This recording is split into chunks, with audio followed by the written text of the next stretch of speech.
Yep. Oh, can we check the sound from the slides, please? No,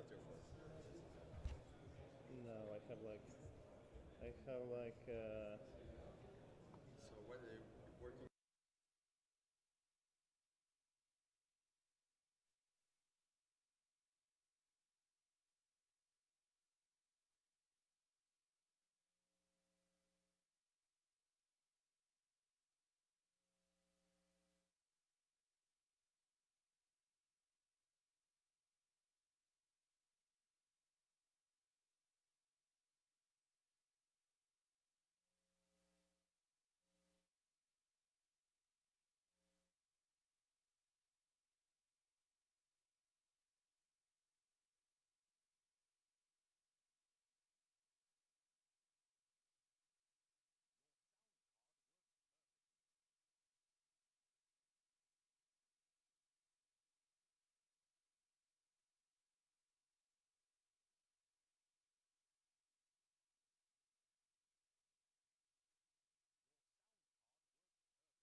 Your sound.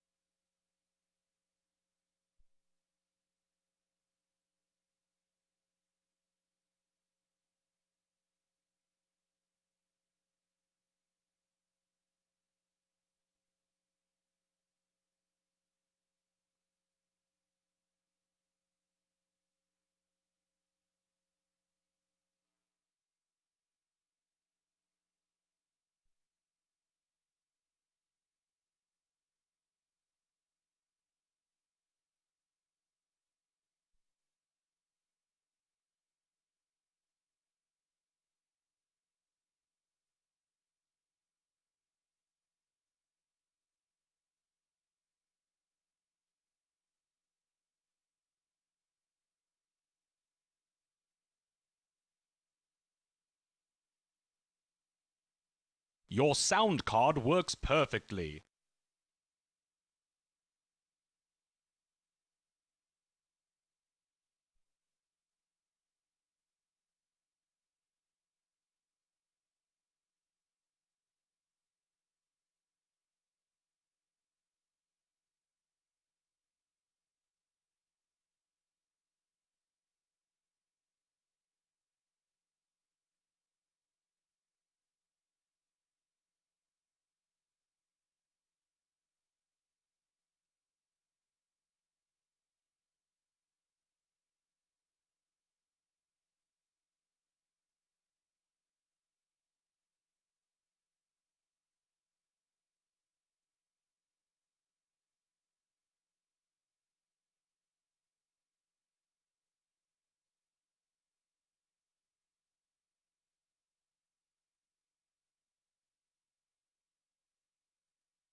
Hi everyone, welcome to the last talk of the day here. I'm happy to present you Kirils. Sorry Kirils, I'm trying to... Perfect.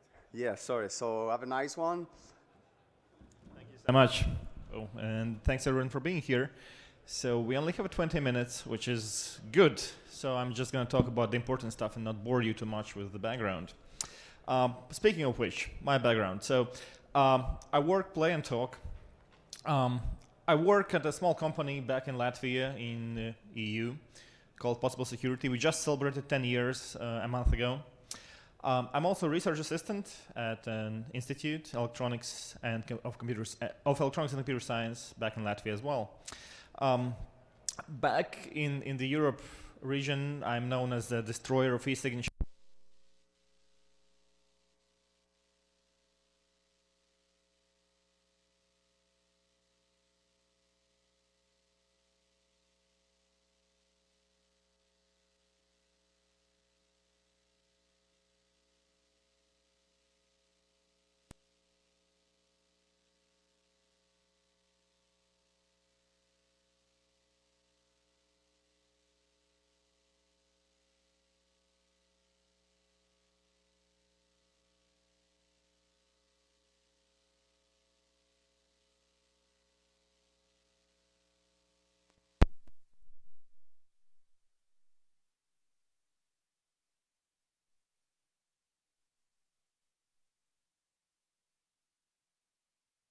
I discussed a possible implication of having dynamic content in e-signed documents. So you sign, like, let's say you sign a GIF or GIF, whatever you prefer, and then, you know, the first frame is there for like.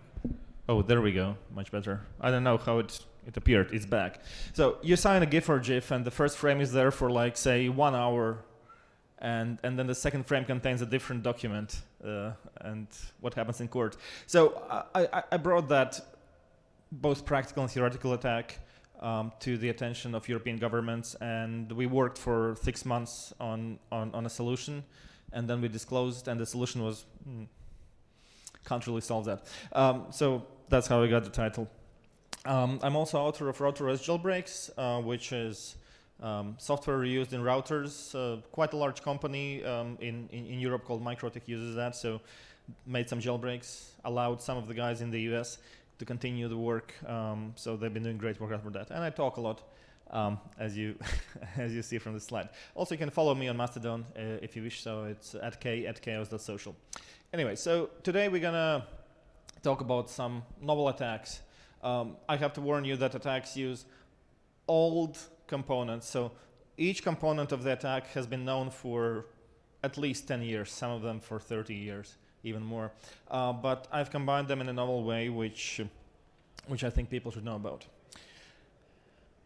So first of all, PSTN. How many of you can tell me what PSTN is? 0? Oh, 3. Okay, 4. Okay, yeah. PSTN, public switch telephone network. So it is the network, right? It is the only. We only have one. It's the only global network. It's worldwide, and it connects all the phones in the world, right? Fixed phones, mobile phones, and so on. And the most important feature that we care about in this presentation is that it provides single global address space of phone numbers, and it's really old school.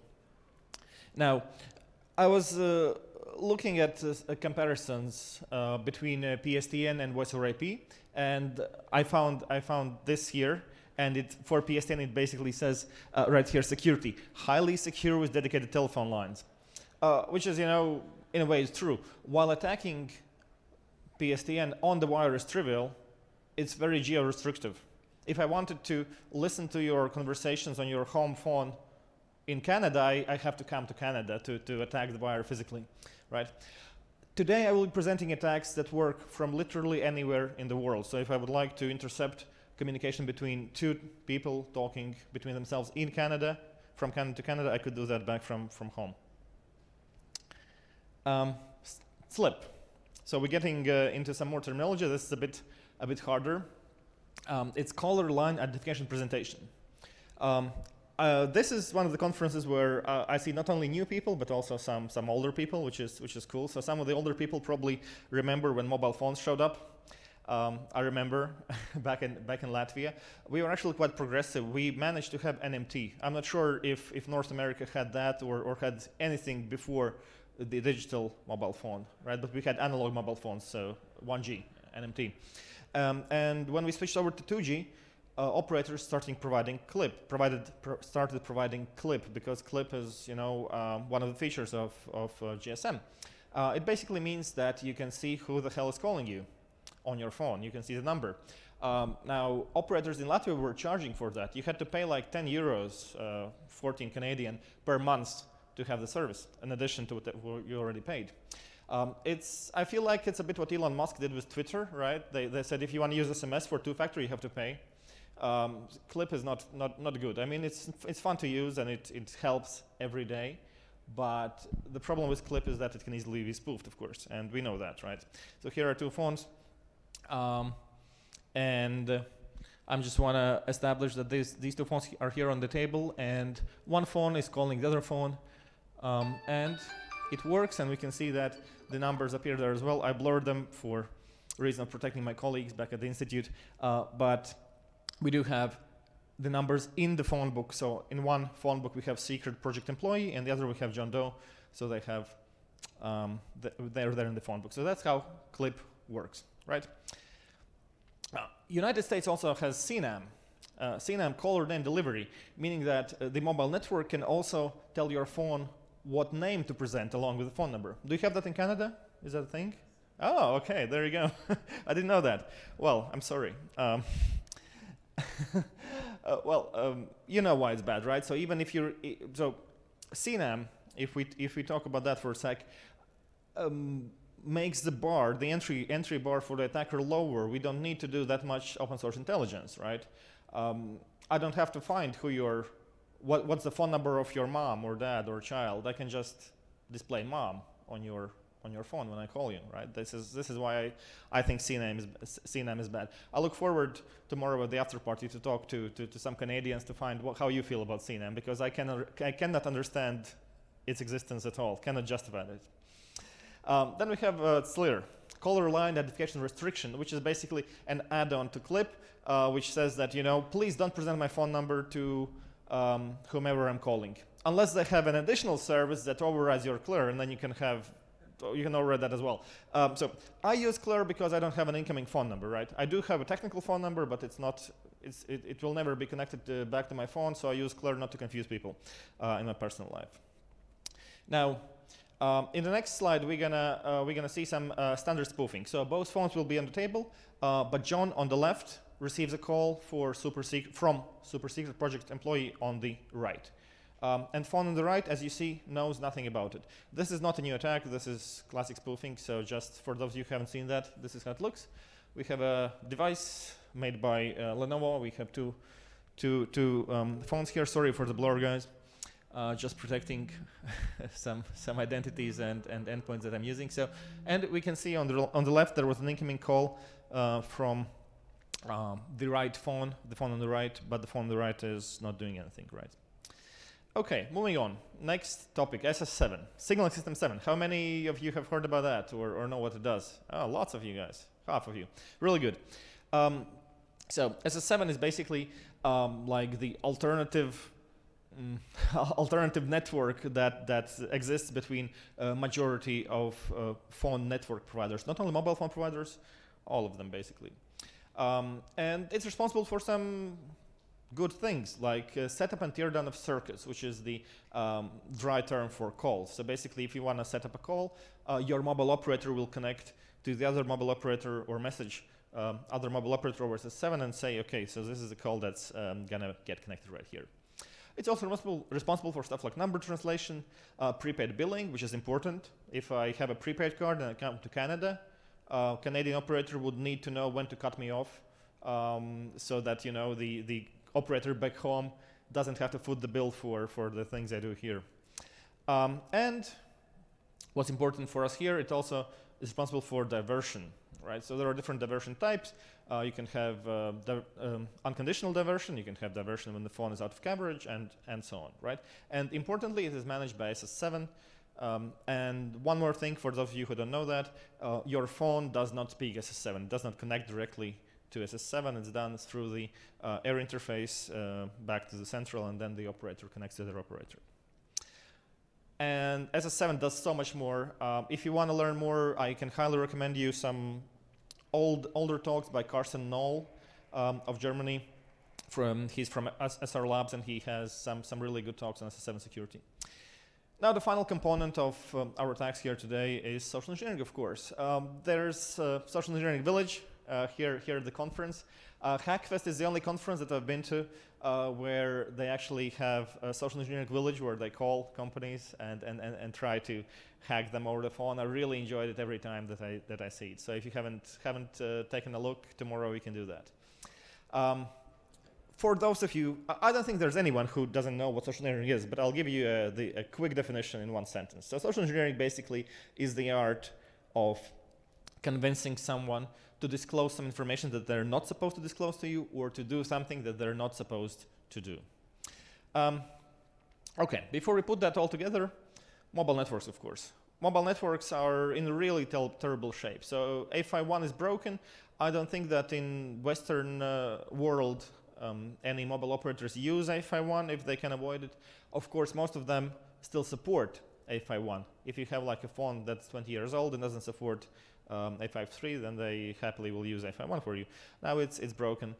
There's no mutual authentication on the air interface, meaning that even though it's really important for the operator to identify who you are, what your SIM card is, for billing purposes mostly, they made the system in such a way that your mobile phone doesn't really care what it connects to. So you have to know 5 digits to spoof a mobile network, right? For Latvian mobile telephone, it's 24701. So you have to know the mobile country code and the mobile network code, and then your phone will connect to the network, which enables some cool technologies like fake BTS and IMSI catchers here. And mobile networks are part of publicly switched telephone network, of course. Now, the fun stuff. Those of you that are experts in the field are probably wondering where I'm going with this.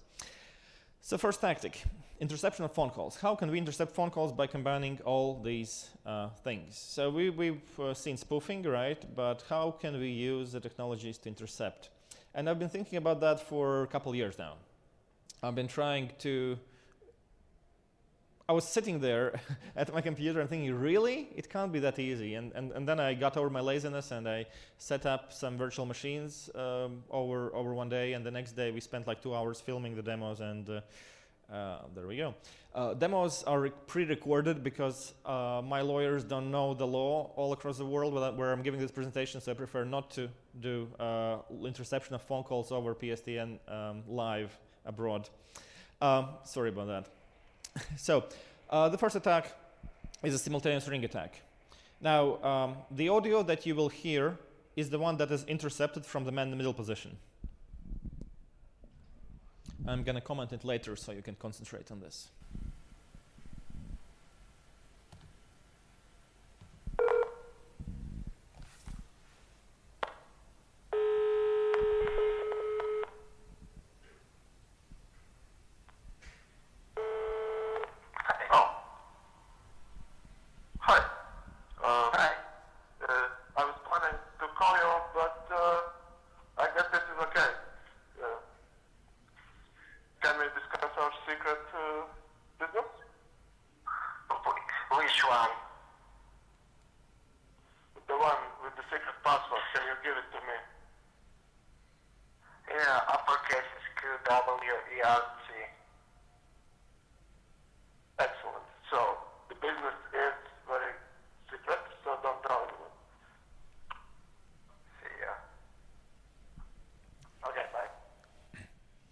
Okay, so what we saw here, my accomplices or the simulated victims in this demo were using real mobile phone networks with real mobile phones. And what happened is that they both got the call at the same time. And it was displayed as the other person is calling. So the prerequisite here, this relatively small social engineering part here, is you have to find a space in time when the people are expecting that they will make a call. Right, so, and our research has indicated that the initial confusion usually is over really quickly. So who called who, it doesn't matter, we have to talk, let's talk about business. Right. And here's the proof of the first part of the attack. So we have both phones on the table here, and they're untouched, but they're calling each other. So this is what happened there, which you didn't see in the first video, right? Here's a schematic. The slides are available, by the way, on Kirils.org. You feel free to take a picture if you wish, but you can also access them on Kirils.org. This is how the first attack goes down. So basically, we have victims on the top, victim A and victim B. Okay, should change the batteries on that. Victim A and victim B. And we have two voice over IP clients, which are connected to a public branch exchange, which is connected to voice over IP gateway via so-called trunk. That's one of the ways to do it. There are other ways to spoof phone numbers. And basically, the first step that we have here is that the one on your left calls victim A pretending to be victim B. Second step, the one on the right, calls victim B pretending to be victim A, right? And from their perspective, they have interconnection. The final thing to complete the illusion is step 3. We do have to forward audio between our two voice over IP endpoints, right? And then what one says, the other hears, and vice versa. And while we're forwarding that, we can also use some fancy audio configuration using Jack, for example, to record the phone conversation. So that's the attack. Let's move forward on the second attack, which is diversion attack. So this is a different way to accomplish the same result. We will see a video with incoming call from victim 1 to victim 2. So it's a real call. One person is actually calling another. And this can be used where, let's say, we don't know when people are going to talk. Yeah. So we have a scenario where this person that pretends to be a delivery person that calls a customer.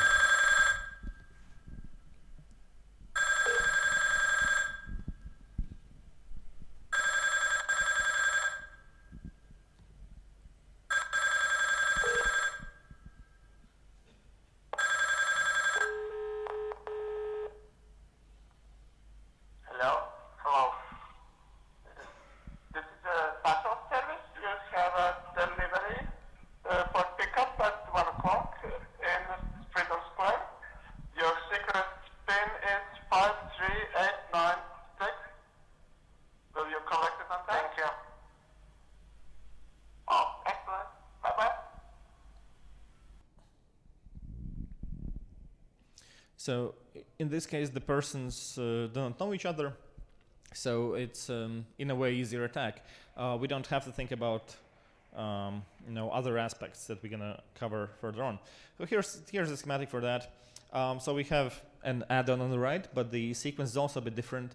So the first thing that we do is on your right, and we use, for example, SS7. There's only one way to do it, to request a diversion, right? So we request, let's say, unconditional diversion for that phone number to a different number. One more thing that has changed: we have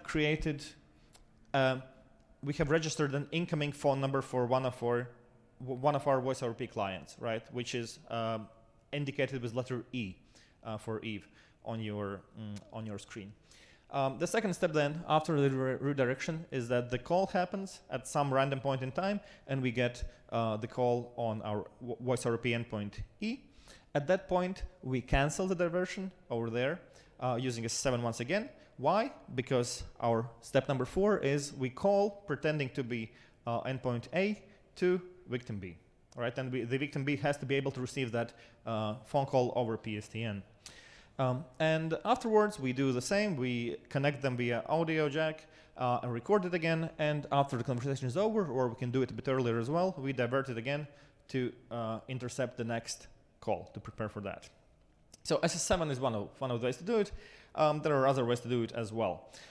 For example, we can use E164.ARPA, right?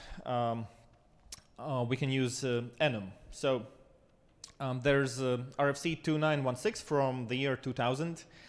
It's been obsoleted by, I think, RFC 3761.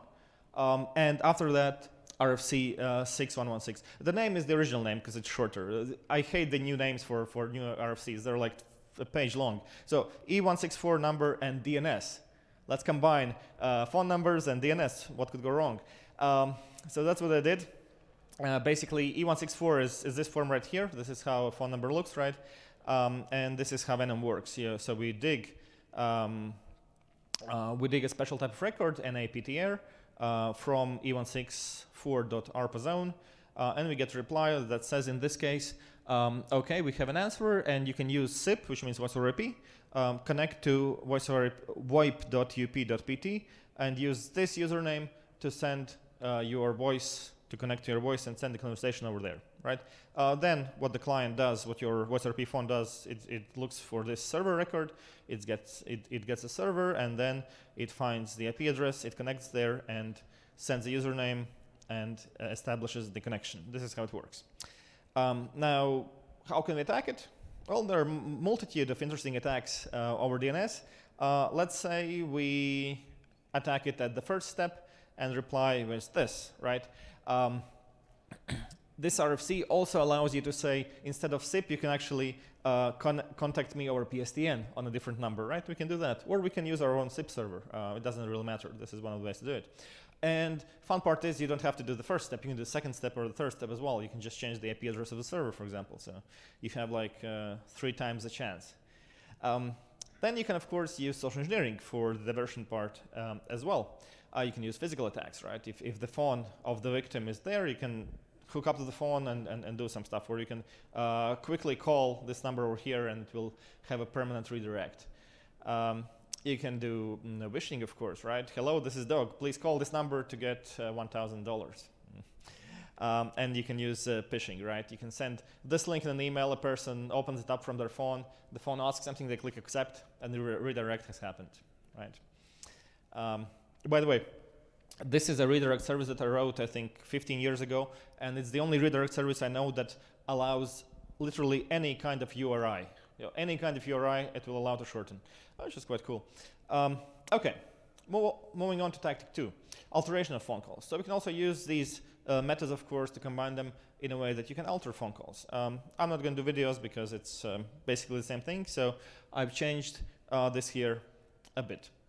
Now, what we see here is, once again, it starts the same way. We request a diversion, we have an incoming phone call, but when the phone call is established, right after step 4, what we do is we actually only forward one way, and we use a microphone and headphones to intercept what person, in this case, what person A is telling. We hear that, and we talk to person B whatever we want, right? That way, we can do the interception. Using 2 operators or a bit different setup, we can also do this alteration both ways, of course. Now, for this attack to work, it's important that persons don't know each other because the voice is not going to match. And it's important to manage your volume for fear of audio feedback. Right? Of course, you're using headphones on your end. That works quite well. But on the other end, if you're transmitting your voice too loud, then the feedback will happen through, let's say, user B, and then it will feed back to user A, and the game will be up, right? So it's important to manage that as well. AI, of course. I couldn't have not included a slide about AI. You can use, let's say, OpenAI or some model from Hugging Face or something, right? Instead of microphone, what you have an AI that actually changes the content of the voice as you speak, right? Now, my lawyer asked me to include this slide as well, so here it is. Proposed solutions. The presentation didn't include any new vulnerabilities, but it did include some new attacks. And I do find that it's important to educate people about this because I haven't seen anyone talking about this specific vector regarding mobile networks. Now, what can we do? SS7 firewalls are being implemented and have been implemented in many, many networks. I think Carsten Noll from SR Labs is to thank for that. His attacks basically exposed a bunch of problems with SS7. And the main problem with SS7 is, of course, that it's a network that is from the 70s, 60s, I'm not even sure. Really, really back in the day, when each country had maybe 1 or 2 players. And so they created a network where everyone trusts each other. Whatever one provider asks, the other delivers, right? There is a command on SS7 called interrogate location, right? Where you can ask kindly the mobile phone to send their location over the air back to the operator and back through SS7 to the requester. So SS7 firewalls are not bulletproof, but it's a thing, right? Now we can also do verification of routed clips, similar to best common practice 38 for IP addresses. I think it may be possible to try to verify what kind of phone numbers are you sending out as an originator, spoofed or not. DNSSEC, of course. How many of you use DNSSEC for their domains? 6, good. I don't. It's too hard, but I will one day. At least my country supports it at the root level, which is good. And of course, encrypted communications. Tools like Signal or Threema are tools that you can use to protect against that as well.